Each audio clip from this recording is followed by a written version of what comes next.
En Janus Henderson Investors le ayudamos a alcanzar sus objetivos financieros a largo plazo. Janus Henderson, invirtiendo en un futuro mejor, juntos. Hola a todos, bienvenidos a una nueva edición de En Acción, el podcast para el inversor inteligente de Expansión.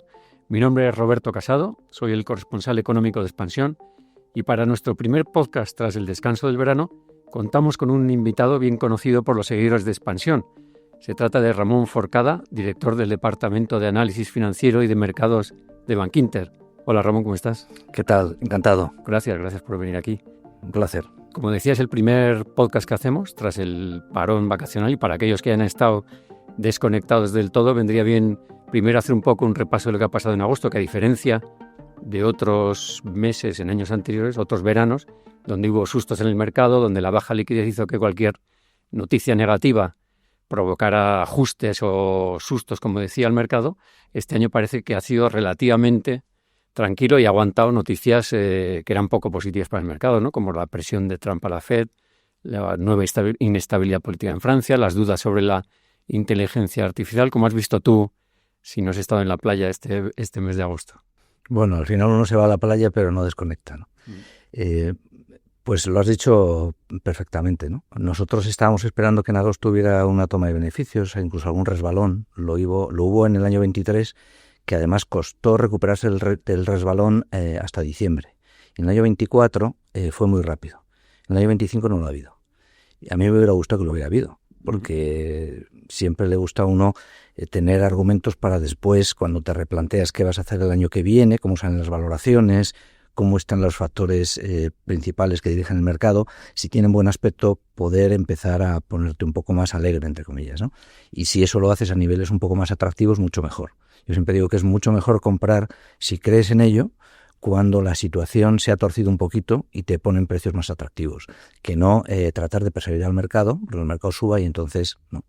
Pero este año no ha pasado nada de eso y efectivamente hemos tenido Francia, tenemos a Trump que yo creo que está en modo agresivo de manera permanente y el mercado se ha acostumbrado a convivir con muchas cosas que antes le hubieran parecido, en otras épocas le hubieran parecido terribles, ¿no? Y está cuestionando la Fed, está cuestionando su independencia de criterio, el Tribunal Supremo, en fin, ¿no?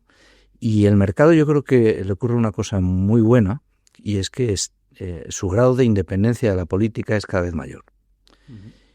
Y esto, la verdad es que a mí me parece que es un cambio, no sé si estructural, pero con lo que hemos vivido en los años 2000, en los 90, sobre todo en los 80, ¿no? Que la política influía tremendamente, pero vemos que no sucede así, ¿no? Que hay determinados dirigentes políticos que son escandalosos y hacen cosas que deberían afectar a la economía, afecta y después el mercado se recupera. Y en parte eso es porque los beneficios siguen intactos, porque los bancos centrales tienen unos balances grandes como nunca han tenido, ¿eh? Y ese es un tema muy interesante, si quieres luego lo comentamos. Uh-huh. O sea, por ejemplo, si ahora Francia sucede lo peor que algunos imaginan, que caiga el gobierno, Macron no pueda nombrar un nuevo primer ministro, tenga incluso que haber elecciones presidenciales, que es que el mercado, no solo francés, sino el conjunto de Europa lo resistiría bien, porque hay gente hablando que septiembre puede ser más peligroso que agosto, que como decía se ha aguantado bien el tipo. Es que eso es seguro, porque septiembre siempre es un mes malo, es un mes flojo del año, de los más flojos, si no el más flojo. A ver, lo que ocurre en Francia es que no pueden sacar adelante un presupuesto que implica ahorros y reducción de vacaciones, para resumir, ¿no? Y con eso cumplirían mejor con un objetivo de déficit que ahora no cumplen. Ya cayó un primer gobierno, que era el de Bernier, y ahora Bayrou, que probablemente el día 8, pues en una moción de confianza, pues no salga adelante. Sin presupuestos es difícil gobernar, pero en España llevamos en presupuestos desde el año 23. De manera que esto empieza a ser relativo. ¿Cuáles son las opciones que tiene Francia o Macron a continuación? Pues no tiene muchas. Puede nombrar a otro, puede convocar elecciones, puede él mismo retirarse y no hay muchas opciones. De manera que eso yo creo que va a confirmar que el distanciamiento entre la economía y la política es cada vez mayor, ¿no? Porque evoluciona la economía empresarial, la parte empresarial, de manera relativamente independiente, con tipos bajos y bueno, con una estructura, digamos, jurídica que más o menos se respeta en unos países más que en otros, pero más o menos se respeta. Si me hablabas, por ejemplo, el IBEX tocó más de 15.000 puntos en agosto. Hablabas de que no a ti te hubiera gustado una oportunidad de comprar. Ahora parece que se está relajando, ha caído de los 15.000. ¿Esto crees que es por ese efecto septiembre o crees que está influyendo también algo más, no sé, Francia o recogida de beneficios? ¿O cómo ves el IBEX para este otoño o final de año? No lo sé. Es que, a ver, Roberto, la verdad, a mí el IBEX me parece que es un índice que nosotros le tenemos mucho cariño, que somos españoles, pero es un localismo. Tiene 35% de peso de bancos. Los bancos han estado tremendamente infravalorados en la crisis financiera. Cotizan a menos de valor contable, lo cual significa que parte de su balance, si eso fuera cierto, tendrían que llevarlo a cubrir cosas que no habían revelado o que no se sabía que existían. Indemnizaciones, lo que sea, ¿no? Y eso, hombre, los analistas sabíamos que era muy improbable. Ahora ya esa situación no es así. Las subidas han sido muy fuertes, han empujado al IBEX, han empujado también determinadas utilities. Y el IBEX tiene un problema, que cuando tú vas al puesto 10, 12, por abajo las compañías ya son muy pequeñas. Entonces yo creo que hay que ampliar un poco el espectro. A ver, nosotros en Bankinter tenemos clientes españoles, portugueses y también los que es alemanes y tal, que están asentados en España. Y notamos una diferencia entre la internacionalización de cómo enfoca su patrimonio el cliente portugués, cómo lo enfoca el español. Tal vez porque el portugués el PSI 20 casi no existe, porque no son 20, son 17 ¿no? Y eso les obliga, pero yo creo que hay que mirar mucho más pues a Estados Unidos, compañías francesas, irse más a sectores, defensa, ciberseguridad, tecnología. Si vas a buscar tecnología en Europa, tienes SAP, ASML, tienes 4 o 5, pero tienes un déficit de tecnología, tienes que irte a otro sitio. Y si buscas tecnología y defensa en España, tienes un problema. Entonces, cuidado, porque está muy sectorizado el IBEX. Ha estado beneficiado por el empuje de los bancos y de alguna otra compañía, Indra también. Yo creo que eso implica una concentración de riesgo que no me gusta. Y en este contexto, los récords del oro, ¿cómo los explicas? ¿Es básicamente este descenso de tipos a corto plazo que da más atractivo al oro? ¿La gente que está tomando refugio por otros riesgos? ¿O cómo lo explicas? El oro y dólar son activos con correlación inversa. Si el dólar cae, el oro sube. Es un hedging de inflación. La inflación te la genera también una inflación importada por dólar bajo. En general, depende de dónde estés, pero en general. De manera que cuando tú crees que va a haber inflación futura superior y cuando crees que el dólar va a caer, te posicionas en materias primas, particularmente en oro. Pero conviene decir que es imposible comprar oro. Solo que te compres un collar o vayas a India y te compres 1 kilo de oro o 200 gramos, ¿no? Porque hay mucha gente que quiere, yo quiero comprar oro, ya, pero tener el oro, ya, pero mire, que esto no es posible, porque estos son contratos de oro.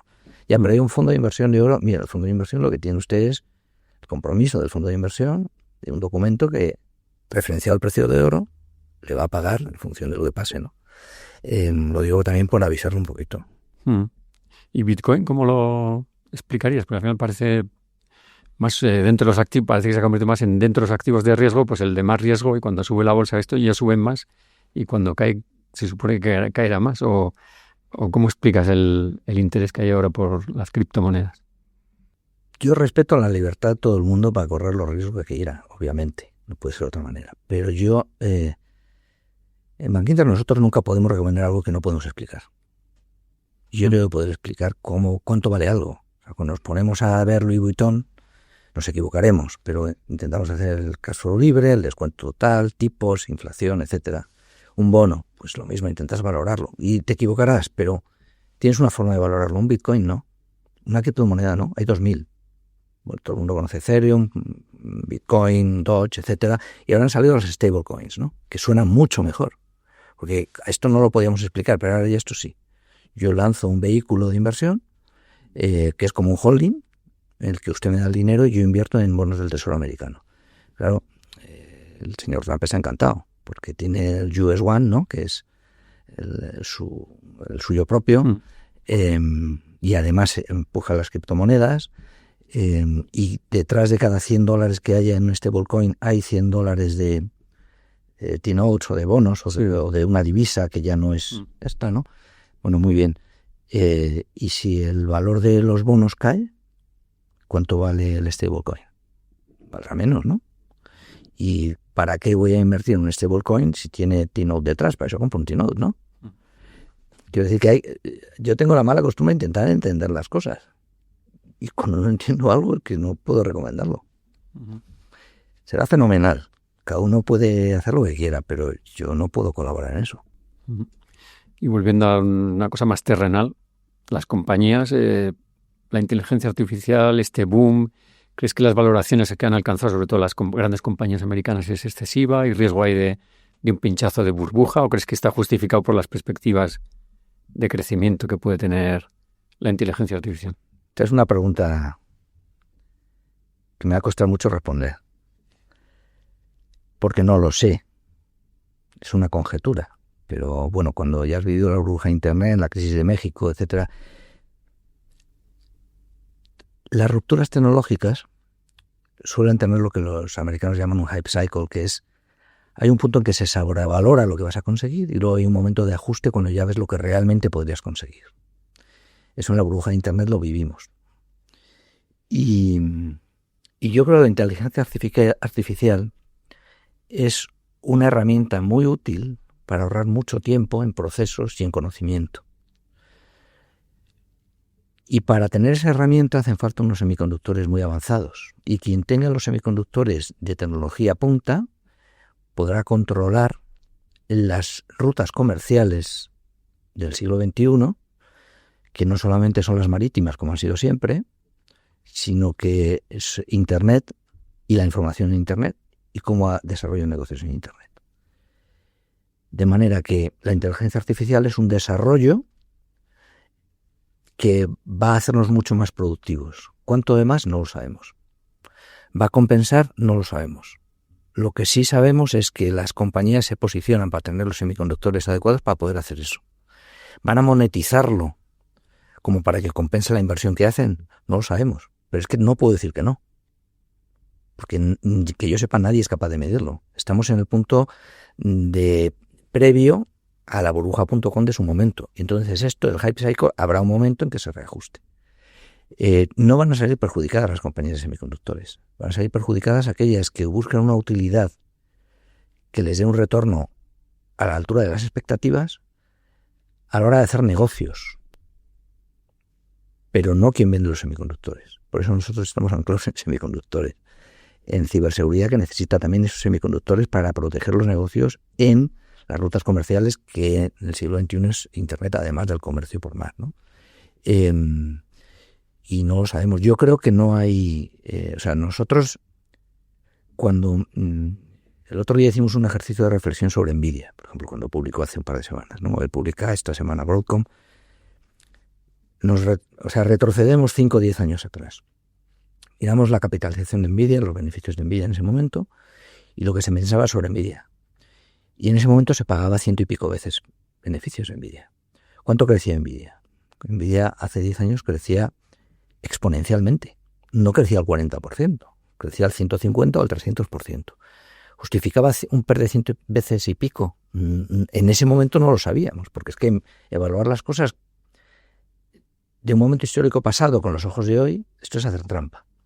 Entonces, nosotros dijimos, si hubiéramos comprado Nvidia, aquella cotización, teniendo en cuenta los crecimientos de beneficios que ha tenido, hubiera sido una buena idea, una tremendísima buena idea. Y el Nasdaq en su conjunto, una tremendísima buena idea. ¿Lo ha sido en realidad? Lo ha sido. Ahora compraremos Nvidia con un crecimiento del 40%. ¿Qué PER tiene? Tiene un PER entre 30 y tantos, 40, depende también de la compañía que mires. ¿Esto es incoherente? No. Si cumple los resultados, esa es una buena idea de inversión. Porque cuando tú compras a ver 40, si crece el 40% el año que viene, el PER que vas a tener implícito en tu inversión va a ser entre 20 y 30 veces, más hacia 30. Y si vuelve a crecer a 35, ya no a 40, resulta que dentro de 2 años tú habrás comprado a 25 veces o a 20. Y cuando hayas pagado tu inversión en 3 años, resulta que te darás cuenta de que merecía la pena el riesgo.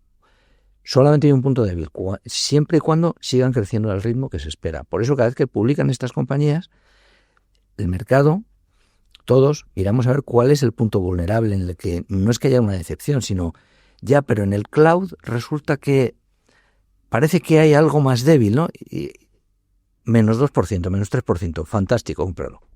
Porque se está buscando una excusa para... Yo creo que el modelo de negocio es muy potente. Pero el riesgo, no es precisamente, comentabas, que las empresas que son clientes de Nvidia frenen por lo que sea, no vean una rentabilidad tan clara como esperaban y reduzcan la inversión, compren menos semiconductores o laminen o vayan a más lento en este desarrollo de la inteligencia artificial, ¿no? Sí. Que es un poco lo que mira el mercado cada vez que... Sí, pero todavía no ha pasado. Y no sabemos si va a pasar. Porque yo creo que es imprudente hablar con rotundidad de cosas que realmente tienes que aceptar con humildad que no sabes, ¿no? Había un fondo de inversión, Long Term Capital... No sé si recuerdas, yo no... Que quebró al final de los 80. Era el premios Nobel, ¿te acuerdas? Premios Nobel, y tenían unas inversiones que los premios Nobel decían que eran fantásticas. Pero yo, ¿cómo voy a competir con un premio Nobel? Yo no puedo competir. Pero ellos se han equivocado, porque lo importante, yo creo que no es tratar de ser mucho más inteligente que los demás y presumir y tal, porque no lo eres. Los analistas somos gente que nos dedicamos a intentar estudiar las cosas, aplicar el sentido común, ver si tiene un racional detrás que lo aguanta, decir si está más o menos caro o barato y tomar una decisión. Por eso vuelvo a las criptos, yo no lo puedo entender. Que será fenomenal, pero como yo no lo puedo valorar, yo no puedo recomendar. Yo honestamente solamente puedo recomendar aquello que más o menos entiendo. Y aún así, con la IA y los semis me cuesta. Porque hay muchas incógnitas, Pero bueno, quien quiera estar en los negocios del siglo XXI tiene que estar en semiconductores de tecnología punta. O sea que en los 7 magníficos ves mejor Nvidia, que es como el representante de los semiconductores, más que los otros 6. ¿O también te gusta alguna? Es que los otros son negocios, en algunos casos, ¿no? O sea, Microsoft. Sí, por eso, como decías, lo de que los negocios es un incumbente. Está por ver. Claro. A mí me gusta mucho más, y por eso tenemos carteras modelo específicas de tipos de negocio. Cartera modelo de semiconductores. Yo estoy encantado con esa cartera modelo. Lo que no sé decir es si un apodo como 7 magníficos me encaja. No lo sé, pero yo no sé qué tiene que ver Nvidia con Google y Google con Meta. Amazon. Tesla, ¿no? Tesla. Tesla es, en nuestra opinión... A ver, Tesla nosotros sabemos en vender desde hace mucho. Y no tiene nada que ver con Nvidia. Entonces no nos gustan los apodos de 7 magníficas, entonces bueno, queda muy bien, fenomenal. Yo quiero semiconductores, quiero ciberseguridad, quiero todavía algo de bancos, quiero ir mirando compañías singulares, quiero defensa.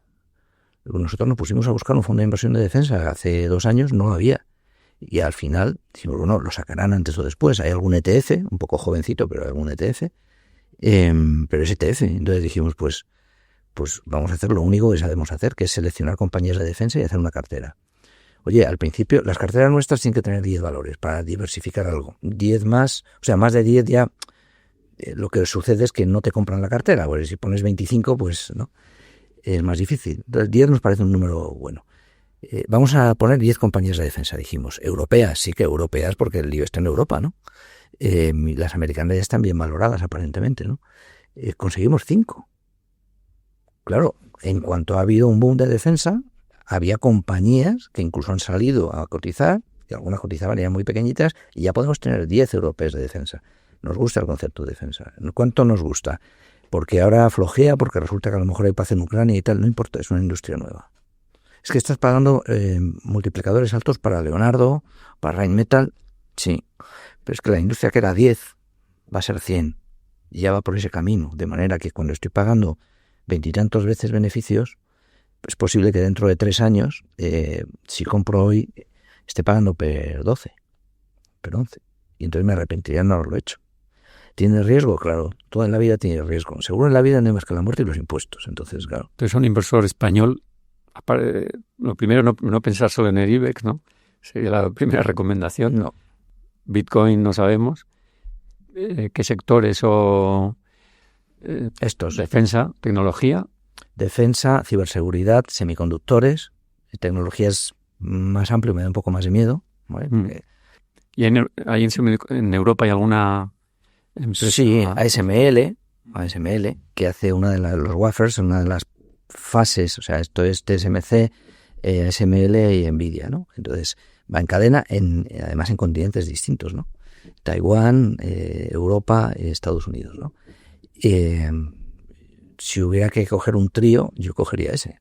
¿Y banca en Europa le ves todavía tras el rally que hemos comentado al principio, pago recorrido. Sí, selectivamente. Pues hay nombres en España que nos siguen gustando. Obviamente yo no puedo hablar de Bankinter, lo digo por aclararlo. Dices, luego no ha mencionado Bankinter, pero este tío no confía en su propio banco, ¿no? Yo confío tanto que sigo trabajando ahí, ¿no? Pero CaixaBank, por ejemplo, lo de la OPA de Sabadell y BBVA, desde el principio dijimos que eso no podía salir en esas condiciones. Las operaciones corporativas en un sector tan regulado tienen que estar, acordadas antes con supervisores, reguladores, competencia. Y si lo haces así, probablemente se filtre. Y si se filtra, no vas a tener más problemas que los que ya tienes por hacerlo de la otra manera, porque al final el canje te lo ajusta la cotización, y si lo subes, que lo tendrás que subir, la cotización volverá a ajustarlo. Como estamos llegando ahí al momento culminante de la OPA, ¿tu expectativa es que suban el precio o que al final haya que retirarse? Pues mira, tendrán que decidirlo, Roberto, porque yo lo único que creo que éramos capaces de decir hace un año y pico, hace un año y 2 meses, o algo así, que fue cuando lo lanzaron, es que en esas condiciones no podía salir adelante. Llevamos un año y pico y lo que sé es que no ha salido adelante. Se van quemando etapas, es verdad, y nadie puede decir que haya fracasado, porque técnicamente no ha fracasado. Pero yo creo que es una cuestión de sentido común, que tendrán que mejorar la oferta. Pero ¿qué pasa? Que cuando tú mejoras la oferta, que vas a mejorar el canje y ajustándolo por los dividendos que ya has pagado, etcétera. Hay ya tal lío que nadie entiende lo que pasa. Y entonces me vas a dar acciones de BBVA por las de Sabadell. Si yo quisiera las BBVA siendo accionista de Sabadell, ya me las compro yo. Las operaciones corporativas tienen que tener aparte de estar preparadas de antemano, con cierto racional un poco sólido, para que no haya problemas en su desarrollo, deben tener un atractivo en cash. Si no tiene un atractivo en cash, tienes que mejorar, tienes que hacer una oferta muy buena en el canje. Y cuando la haces y el desarrollo de la oferta por reguladores, proceso y tal se retrasa, la cotización te va a atrapar y entonces el canje no te va a dar potencial y tendrás que revisarlo. Y cuando lo revisen, la realidad les va a volver a atrapar. Entonces, yo me pasa un poco como en otros temas que acabamos de hablar, ¿no? No sé cuál es el desenlace final. Lo único que sé es que en esas condiciones no iba a tener éxito. Yo no sé cuáles son las otras condiciones. Que me digan cuáles son y opinaremos, pero esto es como Keynes, ¿no? Decía, mire, esta es mi opinión, con esta información, en estas circunstancias. Si las circunstancias cambian y la información que me llega es distinta, yo cambio de opinión. Claro, ¿qué voy a hacer? Veremos a ver si... Bueno, ayer en Italia precisamente la OPA sobre Mediobanca dio un poco de pistas, ¿no? Porque lo que ha tenido que hacer el MPS ha sido dar parte de la OPA en metálico para poder hacerla atractiva, ¿no? Los accionistas. Claro. Creo que puede ir por aquí los tiros aquí en Vigo y Sabadell. Ellos también tendrán que mejorar la oferta, cualitativa y cuantitativamente.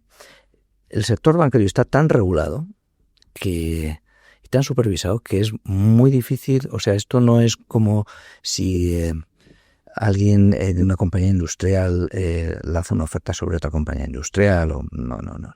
Esto está tan regulado que tienes que tenerlo acordado antes, ¿no? Y en mi opinión, creo que es muy complicado que una operación corporativa en el sector bancario salga adelante. Muy complicado. Porque vas a tener que sortear tantos obstáculos que no es porque lo hagas mal, sino porque el supervisor, el regulador, el de la competencia, lo hace inviable. Y esa es en parte culpa de la estructura regulatoria y supervisora que nos hemos montado entre todos, ¿no? Que tiene sus ventajas, obviamente, pero hace que todo sea mucho menos ágil. ¿Y en España hay algún sector valor que te guste también dentro de este...? Estamos empeñados en España, ¿eh? No, bueno, dentro de esas tendencias globales europeas que hemos analizado, algunos ¿hay alguna en España que...? Algunos bancos, Caixa, por ejemplo. Caixa. Porque en defensa Indra es un jugador pequeño, ¿no? A nivel... Indra... Y luego tiene esa pata tecnológica que le... Conceptualmente es un éxito. Pero claro, tú has sacado... O sea, has cambiado lo que era Indra, que era una compañía de tecnología que hacía lecciones y tal, para convertirla en un líder en defensa porque lo necesitas. Igual que los italianos necesitan Leonardo, igual que los franceses necesitan Safran, igual que los alemanes necesitan Rheinmetall. Y lo vas construyendo. Entonces lo vas construyendo en base a operaciones corporativas, con E&E y todo esto. Entonces, conceptualmente sí, pero no sé cuál es la foto final. Sí la veo más claro en Rheinmetall porque ya está construida. En Lockheed Martin, en Estados Unidos, está construida. Pero no sé cómo termina en Indra. Indra conceptualmente también, y nosotros lo hemos tenido en cartera mucho tiempo, ¿no? Pero claro, ya depende de decisiones políticas, no solamente el equipo de gestión, sino las decisiones de cómo construyen la compañía. Y a veces las decisiones políticas no buscan aquello que a los analistas nos gusta y miramos, ¿no? Que es, vale, haces esta operación corporativa, ¿cuál es el retorno? O tú inviertes, tiene que ser para que el ROE, la rentabilidad sobre recursos propios de la compañía que compra, mejore o sea igual. Y eso va a depender del precio. Políticamente eso no tiene por qué ser una prioridad siempre. ¿Y el inmobiliario, que si lo miras, y perdón por volver a España, le ves todavía más recorrido al inmobiliario español, al ladrillo? Es que se han tomado todas las decisiones necesarias para conseguir lo contrario a lo que se perseguía, que era que los precios inmobiliarios en residencial no se disparasen, ¿no? Pero claro, si el propietario que tiene o tenía un activo en alquiler, una casa, un piso, se siente desprotegido. Si tú cuando suben los precios limitas los precios dependiendo de la zona en la que esté, porque como se siente desprotegido hay cada vez menos en alquiler, etcétera, ¿no? Si además no liberas suelo, el suelo depende de las comunidades autónomas y de los ayuntamientos, pero de una ley orgánica que es nacional. De manera que no sacas suelo, no se puede producir. El empleo va bien, tienes 10% de paro, que es muchísimo, pero para España es un buen dato.